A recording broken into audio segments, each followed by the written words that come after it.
Hi. Today I'm going to read a prompt that I did for the Tale Foundry, which they did read, which was super nice. But I'm going to read it also.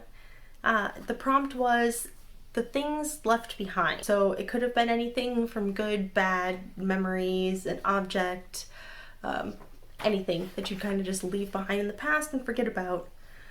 So I wrote about a stuffed dog that I had named Ralph that my mom had bought from Avon. This is actually Ralph number 2. Ralph number 1 got thrown out of the car window when I was a little kid because he swore too much. So this is Ralph number 2. He is silent. He doesn't say anything.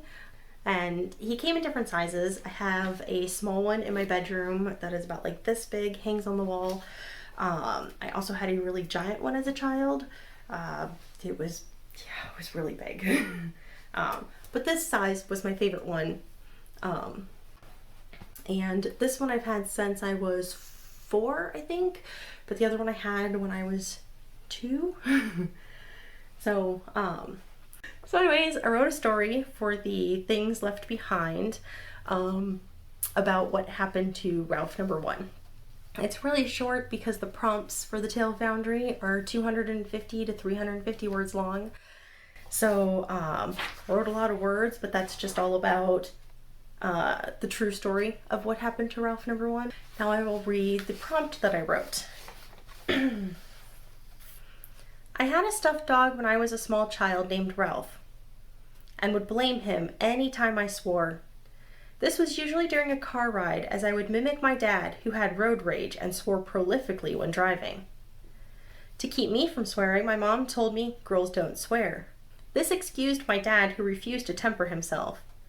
So when I forgot the rule, I blamed Ralph, who was a boy. One day while going down the highway with my dad, I copied my dad and cursed a bit too much. Dad yelled at me, and I tossed Ralph out the window. At first I was happy about punishing him, but traffic eased up and the car started to move. That's when I realized my error. To this day I regret what I did as a 3-year-old. What became of Ralph? Did someone find him and adopt him? Did he know I was sorry and still lamented my loss? Now as an adult, a writing prompt has renewed my sadness. While on a walk I was thinking about my old stuffed friend. The tall grasses rustled in front of me.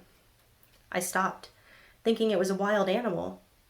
But no, a small, dark brown stuffed dog lurched out. He stood a little over a foot tall. Torn stitches let stuffing pop out of a few spots, and dirt stained his once white hands. He was missing one black eye, but I felt instant joy. "Ralph!" I yelped. He had found me, proving he missed me as much as I missed him. I moved forward, and he stepped back, anger on his cute, stuffed, worn face. I frowned. "Ralph?" He glared at me. "I've missed you," I pled. He shook his head slowly and hooked a paw over his elbow, bending his other arm up, flipping me off like an angry Italian. I was shocked, but Ralph looked pleased. He gave a little nod, then turned and trudged back off into the tall grasses, disappearing from my life again. So there you go. Ralph came back to flip me off and then left again. So yeah, I hope you enjoyed that. And Ralph number 2 says that he wouldn't do that. So, all right, bye. See you in 2 weeks.